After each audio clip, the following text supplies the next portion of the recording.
I woke up in the middle of the night to screams coming from downstairs. I rushed down and was faced with a scene I never imagined. My own daughter was shouting at me, "Leave or I'll call the police." That's when I realized everything she believed about me was about to collapse. I woke to screaming at 3 in the morning, the kind that cuts through your bones and makes your heart stop before it starts racing. My daughter Sarah was downstairs, her voice raw and desperate, shouting at someone through our front door. "Get away or I'm calling the police," she kept yelling over and over, like a prayer she hoped would save us both. I stumbled down the stairs of our little house in Cedar Creek, Texas, my bare feet cold against the hardwood floors I'd polished just yesterday. The hallway felt longer than usual, stretched by fear and confusion. Through the frosted glass of our front door, I could see a shadow, tall and still, waiting. "Sarah, what's happening?" I whispered, but she didn't hear me over her own panic. "Mom, stay back," she said when she finally noticed me. Her face was pale, her dark hair messy from sleep, and her hands were shaking as she gripped her phone. "There's someone outside. They've been knocking for the past hour." The knocking started again, gentle but persistent. 3 soft taps, then silence, then 3 more taps. Something about that rhythm made my stomach twist. It was familiar in a way that made my skin crawl. "Did you see who it is?" I asked, moving closer despite Sarah's warning. "I looked through the peephole," she said, her voice barely above a whisper now. "Mom, it looks like..." She couldn't finish the sentence. I reached for the door handle, my heart hammering so hard I thought it might burst. Sarah grabbed my wrist. "Don't," she pleaded. "What if it's someone dangerous? What if they're here to hurt us?" But something inside me already knew. Something I'd buried so deep I thought it would never surface again. My hand trembled as I unlocked the deadbolt, turned the handle, and opened the door just a crack. The porch light cast a yellow glow over a face I hadn't seen in 23 years. Same green eyes, same crooked smile, but lined now with age and wear. Gray streaked through hair that used to be black as midnight. The boy I once knew had become a man, but those eyes were exactly the same. "Hello, Rebecca," he said, and hearing my name, my real name, spoken out loud after all these years, made my knees almost buckle. It's been a long time. Sarah was behind me, breathing hard, and I could feel her staring at both of us, trying to understand something that couldn't be understood. "Not yet. You're supposed to be dead," I whispered, the words falling out of my mouth before I could stop them. He smiled, that crooked smile I remembered from when we were kids, running through wheat fields behind our grandmother's house in Oklahoma, back when the world was simple and safe and real. "So are you," he said. That's when Sarah lost it. She started crying, not the quiet tears you cry at movies, but the desperate, panicked sobs that come when your whole world suddenly doesn't make sense anymore. She ran upstairs, and I heard her bedroom door slam hard enough to shake the whole house. I should have followed her. I should have called the police. I should have slammed the door and pretended this was all a nightmare I could wake up from. Instead, I stepped onto the porch and closed the door behind me. The September night was warm and humid, typical for East Texas. Crickets chirped in the distance, and somewhere down the street, a dog was barking. Everything was normal except for the fact that my brother Danny, who died in a car accident when I was 25, was standing on my porch at 3 in the morning. "How did you find me?" I asked. "It wasn't easy," he said. "Took me 3 years. You did a good job disappearing, Becca." Nobody had called me Becca in over 2 decades. Hearing it now felt like being punched in the stomach. "I had to disappear," I said. "You know why." "I know what they told you," Danny said. "But things have changed. The case is closed, Becca. Has been for 5 years now. You're free to be yourself again." I laughed, but it came out bitter and sharp. "Myself? I don't even remember who that is anymore." We stood there in silence for a while, both of us trying to figure out what to say next. The night air smelled like honeysuckle and car exhaust, the same smell that had filled my lungs every night for the past 15 years living in this house, raising Sarah, building a life on top of lies. "She doesn't know, does she?" Danny asked, nodding toward the house. "About who you really are." "Her name is Sarah," I said, protective instincts kicking in, even though I wasn't sure what I was protecting her from. "And no, She doesn't know. She doesn't need to know. She's not really yours, is she? The question hit me like a slap. She's been mine since she was 6 months old, I said, my voice sharper than I intended. I've raised her, loved her, protected her. She's mine in every way that matters. But legally doesn't matter, I interrupted. What matters is that she's safe and happy and loved. What matters is that she has a normal life. Danny leaned against the porch railing, and for a moment he looked exactly like he did when we were teenagers, when he'd sneak out of the house at night and I'd cover for him with our parents. Normal isn't everything, Becca, he said. Sometimes the truth matters more. Don't talk to me about truth, I snapped. Where have you been for 23 years? Where were you when I thought you were dead?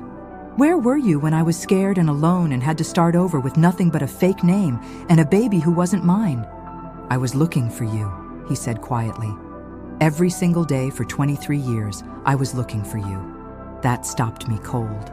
I stared at him, trying to process what he was saying. They told me you were dead too, he continued. Car accident, they said. Closed casket funeral. I grieved for you, Becca. I mourned my baby sister for years before I started to suspect something wasn't right. What do you mean? Little things at first. Your favorite flowers showing up on the grave every year on your birthday. But they were flowers that didn't grow anywhere near the cemetery. Phone calls to our Aunt Martha from someone who sounded just like you, asking about family recipes. Money appearing in our cousin Tommy's account when his kid got sick. Money that couldn't be traced. I felt the blood drain from my face. I had done all those things, thinking I was being careful, thinking no one would notice. You were trying to stay connected, Danny said. Even when you thought it was dangerous, even when you thought we were all dead, you couldn't completely let go of family. I thought I was protecting everyone, I whispered. Maybe you were. But the protection isn't needed anymore. The people who wanted to hurt you, they're gone. Dead or in prison. You can come home, Becca. You can be yourself again. This is my home now, I said, gesturing toward the house where Sarah was probably crying herself to sleep. This is my life. But it's built on lies. It's built on love, I corrected. Everything I've done, every choice I've made, has been about love and protection. Danny was quiet for a long moment, studying my face in the porch light. What about Sarah's real family? He asked finally. Don't they deserve to know she's alive and safe? Her real family was going to kill her, I said, the words coming out flat and cold. Her father was a drug dealer who beat her mother to death. Her grandmother was planning to sell her to pay off debts. I saved her from that. I gave her a life where she's loved and safe and has opportunities. But she doesn't know any of that. She knows she's adopted. She knows I love her more than my own life. That's enough. Is it? Because from what I just saw, she's pretty shaken up by finding out her mother has been lying to her about something. He was right, and I hated him for it. I hated that he could walk back into my life after 23 years and immediately see the cracks in the foundation I'd built so carefully. What do you want, Danny? I asked, suddenly exhausted. I want my sister back, he said simply. I want to know the woman you've become. I want to meet the daughter you raised. I want us to be family again. And if that's not possible, then I want to at least try. I looked back at the house, at the life I'd built brick by brick, lie by lie. The garden I'd planted with flowers that bloomed in different seasons. So there would always be something beautiful to look at. The porch swing where Sarah and I had spent countless evenings talking about her day at school, her dreams for the future, her hopes and fears. The little herb garden by the kitchen window where I grew basil and rosemary and thyme, just like my grandmother used to do. There are things you don't understand, I said. Complications. Like what? Legal complications.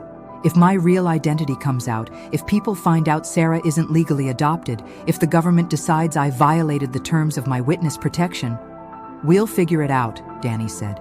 Together, as family. You don't understand. I could lose her. They could take her away from me. Or they could help you make it legal. Times have changed, Becca. The system isn't as rigid as it used to be. I wanted to believe him. God, how I wanted to believe that it could be that simple. But I'd lived with fear for so long that hope felt dangerous. I need time to think, I said. How much time? I don't know. This is a lot. Danny reached into his pocket and pulled out a piece of paper. I'm staying at the Comfort Inn on Highway 21, he said. Room 127. I'll be here for as long as it takes. I took the paper but didn't look at it. Danny, you don't have to say anything right now, he said. Just think about it. Think about what it would mean to stop hiding. Think about what it would mean for Sarah to know the truth about where she came from, and what it would mean for her to know she has family she never knew about. What do you mean? I mean our Aunt Martha is still alive. Our cousin Tommy has kids of his own now. There's a whole family that would love to know Sarah exists and would love to welcome her home. The word home hit me like a physical blow. I'd worked so hard to make this place home, to make this life real, that I'd forgotten what it felt like to belong somewhere without having to pretend. I'll think about it, I said finally. That's all I'm asking. Danny walked down the porch steps, then turned back to look at me. Becca? For what it's worth, you did good. With Sarah, with building a life here. You did real good. I watched him walk down the street until he disappeared into the darkness.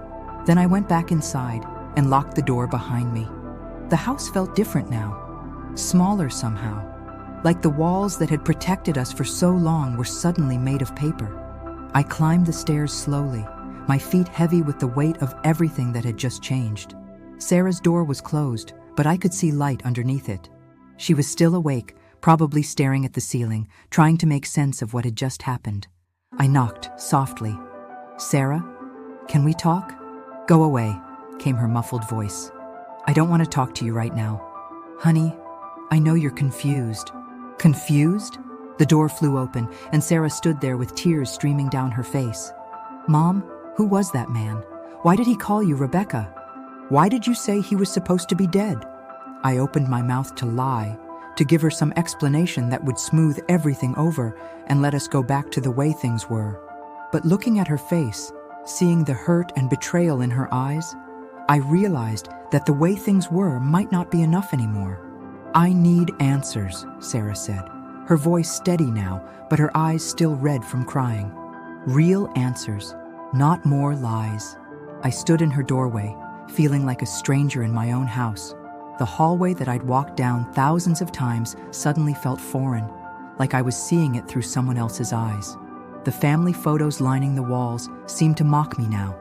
Sarah's first day of school, her high school graduation, birthday parties, Christmas mornings, all built on a foundation of deception. Can I come in? I asked. Sarah stepped aside, and I entered her room. It looked the same as always, but everything felt different. Her social work textbook stacked neatly on her desk, certificates from the community college on the wall, her work badge from the clinic hanging on her dresser mirror. She'd built her whole career around helping families, around honesty and trust. How could I explain that her own family was built on lies? Who is Rebecca? She asked, sitting on her bed and pulling a pillow into her lap like a shield. I sat in her desk chair, suddenly feeling ancient. Rebecca was my name, before. Before what? Before I became Margaret Collins, before we moved to Texas, before you. So Margaret Collins isn't real? She's real now, I said. She's been real for over 20 years. She's the woman who raised you, who loves you more than anything in this world. But she's not who you were born as. No. Sarah was quiet for a long moment, processing. She had that look on her face, the same one she got when she was working through a particularly difficult case at the clinic. Methodical, analytical. It scared me because I knew how good she was at getting to the truth. And that man outside, he called you Becca. He's my brother. His name is Danny. Your brother, who you told me died in a car accident when you were in college. I thought he was dead. They told me he was dead. Who's they? That was the question I couldn't answer. Not yet. Maybe not ever. It's complicated, Sarah. Stop saying that, she snapped, and I saw a flash of anger that reminded me so much of myself at her age. Everything's complicated, Mom. My job is complicated. Helping families navigate custody battles and abuse situations and addiction, that's complicated. But I still have to find ways to tell people the truth. She was right, and I knew it. But knowing something and being able to do something about it were two different things entirely. I need time to figure out how to explain everything, I said. How much time? Because right now I'm questioning everything I know about my life. I'm questioning whether Sarah Collins is even my real name. That hit me like a physical blow. Sarah is your real name, I said quickly. I gave you that name. When you were 6 months old, I looked at you and I knew you were Sarah. But what was my name before that? I closed my eyes. This was the conversation I dreaded for 18 years. You were called Emma then, I said quietly. Emma Rodriguez. Rodriguez. She rolled the name around in her mouth like she was tasting something foreign. So I'm Hispanic? Half. Your mother was Maria Rodriguez. She was beautiful, Sarah. She had your same dark hair, your same stubborn streak. Was? She died when you were 4 months old. Sarah's face crumpled, and I wanted to reach out to her, but something in her posture told me not to move. How? She was murdered. The word hung in the air between us like a weapon. Sarah stared at me for a long moment, then got up and walked to her window. She stood there looking out at the street, at the normal suburban neighborhood where we'd lived our quiet, safe life. And my father? He was the one who killed her. Sarah's shoulders shook, but she didn't turn around. And you just took me? You just decided I was yours now? It wasn't like that, I said. There were circumstances. Your grandmother, Maria's mother, she couldn't take care of you properly. She was involved with dangerous people. You would have ended up in a situation that could have gotten you killed. So you kidnapped me. I saved you. Sarah turned around then, and the look on her face was one I'd never seen before. Not anger, not confusion, but something deeper. Betrayal. Did you ever try to make it legal? Did you ever try to adopt me properly? I couldn't. My situation was complicated. There's that word again. I stood up, frustrated with myself for not being able to find better words. Sarah, I know this is hard to understand, but everything I did to protect you. To protect us. From what? From who? Before I could answer, we heard a car pull into our driveway. Sarah and I both froze, then rushed to the window. A black sedan had parked behind my old Honda. 2 people got out, a man and a woman in dark suits. Oh, God, I whispered. Who are they? Sarah asked. I don't know, but I had a pretty good idea, and it terrified me. The doorbell rang. Sarah started toward the bedroom door, but I grabbed her arm. Don't answer it, I said. Why not? Just don't. We waited, barely breathing, hoping they would go away. But the doorbell rang again, followed by a firm knock. Mrs. Collins? A woman's voice called out. We'd like to speak with you, please. We're with the Federal Bureau of Investigation. Sarah looked at me with wide eyes. FBI? Mom, what did you do? I didn't do anything wrong, I said quickly. I promise you, I never did anything wrong. Then why are federal agents at our door at 4 in the morning? The knocking came again, more insistent this time. Mrs. Collins, we know you're home. Your neighbor across the street saw the lights come on. We just want to talk. I need to answer the door, I said. No, Sarah said. If they want to talk to you, they can come back at a reasonable hour with a warrant. Sarah, it's not that simple. It's exactly that simple. I work with law enforcement all the time. If they had a warrant, they would have identified themselves as such and demanded entry. This is a voluntary interview, which means you can decline. Sometimes I forgot how smart my daughter was, how much her work at the clinic had taught her about navigating systems and protecting people's rights. Mrs. Collins, the voice called again. We understand this situation might be confusing for you. We're here because of recent contact with your brother Daniel Patterson. We'd like to discuss your status in the Witness Protection Program and some new developments in your case. Sarah's face went white. Witness protection? She whispered. The pieces were falling into place for her now, and I could see the exact moment when she understood what my complicated situation really was. You testified against someone, she said. Someone dangerous. That's why you had to disappear. That's why you had to become someone else. I nodded, unable to speak. And they relocated you here? Gave you a new identity, and you just brought me along? It wasn't supposed to work that way, I said. When I entered the program, I was alone. But then I found you, and I couldn't leave you in that situation. So I brought you with me, without telling them. Without telling them. So technically, you violated the terms of your witness protection by taking me. Yes, and now they found out. I think so. The knocking had stopped, but I could see flashlight beams moving around our yard through the window. They were checking the perimeter, making sure we couldn't slip out the back. Mrs. Collins, we're not going anywhere, the woman called out. We'll wait here as long as necessary. But this conversation is going to happen eventually, and it would be easier for everyone if it happened now. Sarah sat down on her bed, her face in her hands. Mom, what's going to happen to me? Nothing, I said fiercely. Nothing is going to happen to you. I won't let them hurt you. But if you violated the program rules, if you technically kidnapped me, you're an adult now. Whatever happened when you were a baby, you've been with me for 18 years. You're my daughter in every way that matters. But legally, we'll figure it out legally. Sarah looked up at me, and I saw something in her eyes that broke my heart. She was scared, but she was also calculating, already trying to figure out how to fix this, how to protect both of us. I need to know everything, she said. Before we open that door, I need to know the whole truth.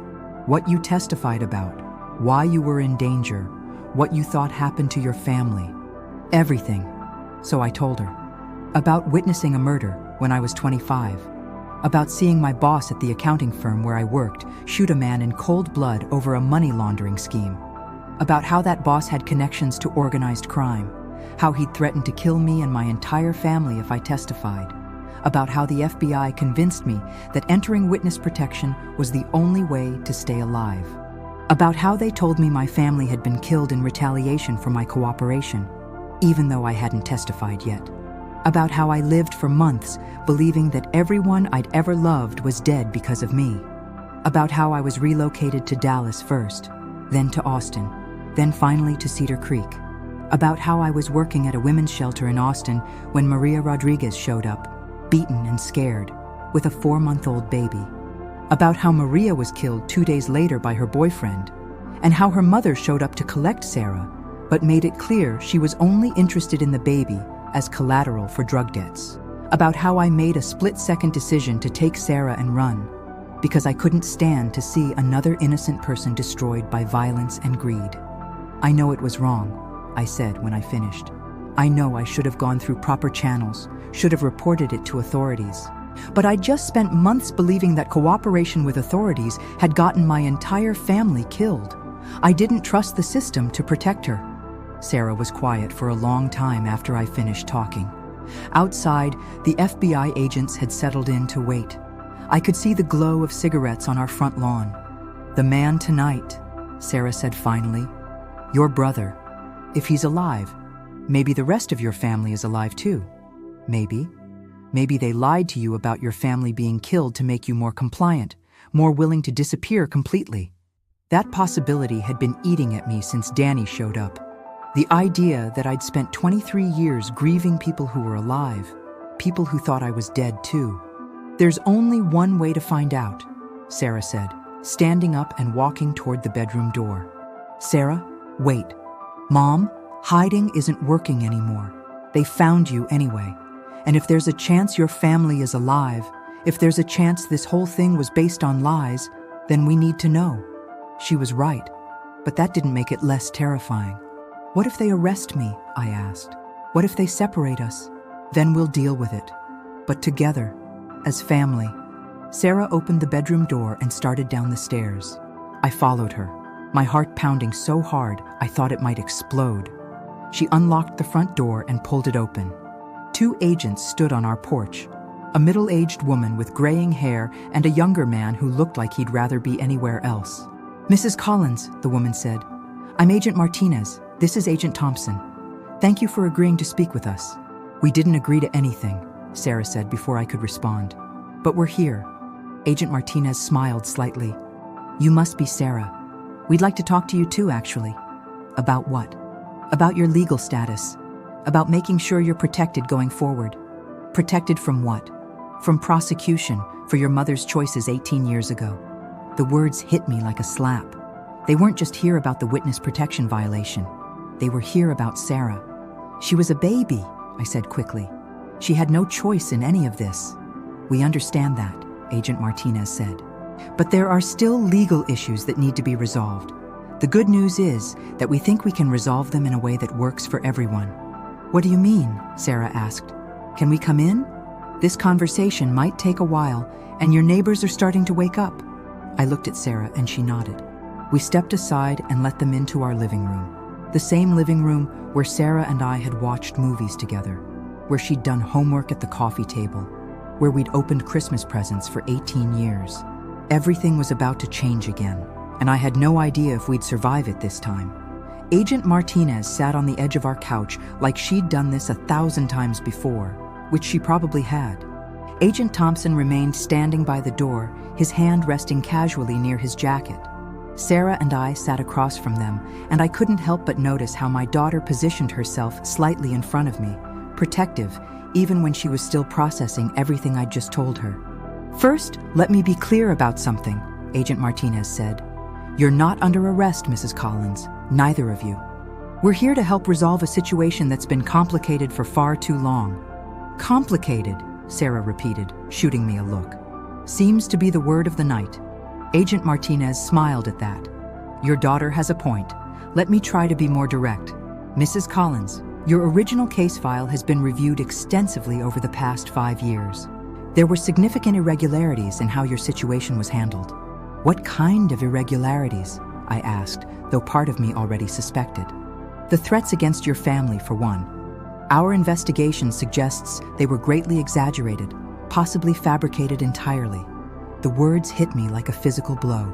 I felt Sarah's hand reach out and grab mine, her fingers cold and trembling. What do you mean fabricated? Sarah asked. Agent Thompson stepped forward. The handler assigned to your mother's case, Agent Richard Kowalski, was later found to be taking payments from the same criminal organization your mother testified against. We believe he manipulated the situation to keep her isolated and compliant. Kowalski told me my family was dead, I whispered. He showed me newspaper clippings, death certificates, all forged, Agent Martinez said gently. Your family was never in danger. They were never harmed. Agent Kowalski wanted you to believe you had nothing left to go back to, so you'd be less likely to leave the program or make contact with anyone from your past. The room started spinning. 23 years. 23 years of grief, of guilt, of believing that everyone I'd ever loved was dead because of my choices. My parents? I managed to ask. Your mother passed away 8 years ago from natural causes. Your father is in a nursing home in Tulsa, but he's alive. Your brother Danny has been looking for you for over 2 decades, just like he told you. Your Aunt Martha, several cousins, they're all alive and have been wondering what happened to you. I started crying then. Not the quiet tears of grief I'd shed for years, but the raw, overwhelming sobs that come when you realize you've been living in a prison of lies. Sarah's arms went around me, and I held on to her like she was the only real thing in the world, which maybe she was. Why didn't anyone tell me? I asked through my tears. When Kowalski was arrested, when you found out what he'd done, why didn't someone contact me? They tried, Agent Martinez said, but you disappeared. When you took Sarah and left Austin, you went off the grid completely. No one knew where you were or what identity you were using. Until Danny found me. Until Danny found you. He contacted us 6 months ago when he figured out you might still be alive. That's when we reopened your case file and started piecing together what really happened. Sarah was staring at Agent Martinez with that analytical look again. So, what happens now? To my mom? To me? That depends on what you both want, Agent Martinez said. Legally speaking, Mrs. Collins, you're free to resume your original identity if you choose. The case you testified in was concluded years ago. The man you testified against died in prison in 2018. There's no one left who poses a threat to you. And Sarah? Agent Thompson pulled out a folder from his briefcase. That's more complicated, but not impossible. Sarah was never officially reported as missing or kidnapped because her legal guardian at the time, her grandmother Carmen Rodriguez, never filed a report. Why not? Sarah asked. Because Carmen Rodriguez died of a drug overdose 3 weeks after Maria's murder. She never had the chance to file any reports about Sarah's disappearance. Another piece of the puzzle clicked into place. The dangerous situation I'd taken Sarah from had resolved itself, but I'd had no way of knowing that at the time. So legally, Agent Martinez continued, Sarah has been in a kind of limbo for 18 years. No official guardian, no legal status. But we've worked with the district attorney's office, and they're prepared to offer a path forward. What kind of path? I asked. Retroactive adoption. We can work with Texas Family Court to legally formalize what's already been true for 18 years. You'll need to go through some procedures, but given the circumstances and Sarah's age, it should be straightforward. Sarah was quiet for a long moment, processing everything. What about my biological family? Do I have any living relatives? Agent Thompson consulted his notes. Maria had a sister in California, Rosa Martinez. She's been looking for you too, actually. She hired a private investigator about 10 years ago, but they never found any trace of you. She was looking for me? Your biological mother's family never gave up hope that you were alive somewhere. They suspected that Carmen's story about you dying in a car accident wasn't true, but they had no proof. I watched Sarah's face as she absorbed this information. She had living family members who'd been searching for her, people who'd never stopped believing she was alive. I felt a stab of guilt so sharp it almost doubled me over. I kept her from them, I said quietly. All these years, I kept her from family who loved her and wanted her. No, Sarah said firmly. You saved me from a dangerous situation. You couldn't have known that the danger would resolve itself, or that there were other family members who would have taken me in. You made the best choice you could with the information you had. Agent Martinez nodded. That's exactly how we see it. You were a 25-year-old woman who just lived through a trauma, been told your entire family was dead, and saw a baby in danger. You acted on instinct to protect her. But I violated federal law, I said. You violated the technical terms of your witness protection agreement, Agent Martinez corrected. But given the circumstances and the misconduct of your original handler, no one is interested in pursuing charges. We just want to clean up the legal mess and give both of you the chance to move forward with full legal status. Sarah stood up suddenly and walked to the window. Dawn was starting to break over Cedar Creek, painting the sky in soft pinks and oranges. What if I want to meet them? My biological family? We can arrange that, Agent Thompson said. Rosa Martinez lives in San Diego now. She's married, has 2 kids of her own. She's never stopped hoping she'd find you someday. And what about our life here? I asked. Our house? Our community? Sarah's job? You can keep all of that if you want, Agent Martinez said. Or you can start over somewhere else. Or you can split time between identities. The choice is entirely yours. Sarah turned back from the window. I want to meet Rosa, but I also want to stay here with you, Mom. This is my home. Even after everything I've told you tonight? Even knowing that our whole life has been built on lies? Sarah came back to the couch and sat next to me. Our life wasn't built on lies. It was built on love and protection and sacrifice. The lies were just packaging.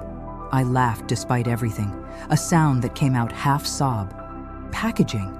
Yeah, the wrapper might have been fake, but what was inside was real. The bedtime stories you told me, teaching me to drive, helping me with college applications, being there when I had my heart broken, celebrating when I got my job at the clinic. All of that was real. She was right, and hearing her say it made something tight in my chest finally loosen. So what do we do now? I asked. Agent Martinez stood up. Now you have some decisions to make, but you don't have to make them today. We'll be in town for the rest of the week, staying at the same hotel as your brother. When you're ready to talk about next steps, call me. She handed me a business card. Mrs. Collins, I want you to know that what happened to you was wrong. You should never have been put in this position, should never have been lied to about your family. We can't give you back those 23 years, but we can make sure the future is different. After they left, Sarah and I sat in our living room as the sun came up, both of us too exhausted to sleep, but too wired to rest. Are you angry with me? I asked. I was, she said honestly. For about 10 minutes I was furious, but then I started thinking about all the times you could have told me the truth and chose not to. Every birthday, every Christmas, every time I asked about my adoption, you kept the secret because you thought it would protect me. I was scared, I admitted. Scared of losing you, scared of what would happen if the truth came out. And now it has come out, and we're still here, still together. I looked around our living room, at the life we'd built together. The bookshelf full of Sarah's social work textbooks mixed with my romance novels. The photo wall documenting 18 years of memories. The plant she'd given me for Mother's Day 3 years ago, still thriving in the corner by the window. "Do you want to meet Rosa?" I asked. "Yeah, I do. But not because I'm looking for a replacement family. Because I want to understand where I came from, and because she deserves to know I'm okay." "And Danny?" Sarah smiled for the first time since this whole thing started. "I want to meet my uncle.